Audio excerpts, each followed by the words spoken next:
আউযু বিল্লাহি মিনাশ শাইতানির রাজিম বিসমিল্লাহির রহমানির রহিম। তৎকালীন আরবে তারা বেশ কিছু শব্দ ইউজ করত এবং আল্লাহ তাআলা কোরআন শরীফেও তাদের কিছু শব্দ ইউজ করেছেন তাদের শব্দগুলো নিয়ে। তো আমরা যদি প্রেজেন্টেশনের দিকে একটু তাকাই তাহলে সুন্দর একটা জিনিস দেখতে পাবো, সেটা হচ্ছে যে গয়েস এবং মাতর এই দুটি শব্দ তারা ইন্টারচেঞ্জেবলি আরবরা ইউজ করত। দুটাই আসলে বৃষ্টি হিসাবে তারা ব্যবহার করত, কখনো বৃষ্টিকে মাতর বলতো, কখনো গয়েস বলতো। অর্থাৎ একে অপরে পরিবর্তন করে এই দুটি শব্দ বৃষ্টির ক্ষেত্রে তারা ব্যবহার করতো। কিন্তু কোরআন যখন নাজিল হলো এবং কোরআন যখন ইউজ করা শুরু করলো শব্দ দুটি, তখন একটা পার্থক্য সৃষ্টি করে ফেললো।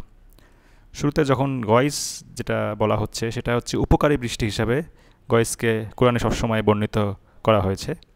অর্থাৎ রহমত, জীবন ফরিয়ে আনা, ফল ও ফসল উৎপন্নকারী বৃষ্টি, অর্থাৎ যেই বৃষ্টিগুলো উপকারী, অর্থাৎ যেই বৃষ্টির ফলে উপকার হয়, রহমত হয়, সেই বৃষ্টিকে কোরআন সবসময় গয়েস শব্দ দ্বারা বর্ণনা করতে থাকলো।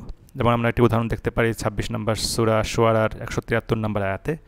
অপরদিকে মাতর বলতে যেটা বলা হলো সেটা হচ্ছে অপকারী বৃষ্টি, অর্থাৎ যেই বৃষ্টি বন্যা, আযাব এবং ভয়ঙ্কর পরিস্থিতির জন্য পাঠানো হয়, সেই বৃষ্টি বোঝাতে সবসময় মাতর শব্দ ইউজ করা হয়েছে। এবং একটি উদাহরণ আমরা দেখতে পারি ৪২ নম্বর সূরা আশ-শুরা এর ২৮ নম্বর আয়াত। অর্থাৎ আরবরা যেই বিষয়গুলি ব্যবহার করতো, যে শব্দগুলি ব্যবহার করতো, সেগুলো থেকে একটু ভিন্ন আঙ্গিকে কোরআন এই বৃষ্টিটিকে দুই ভাগে ভাগ করে ফেলেছে এবং কোনো বৃষ্টিকে অপকারী, কোনো বৃষ্টিকে অপকারী, এটা সবসময় কন্টিনিউয়াসলি এটা ব্যবহার হতে থেকেছে।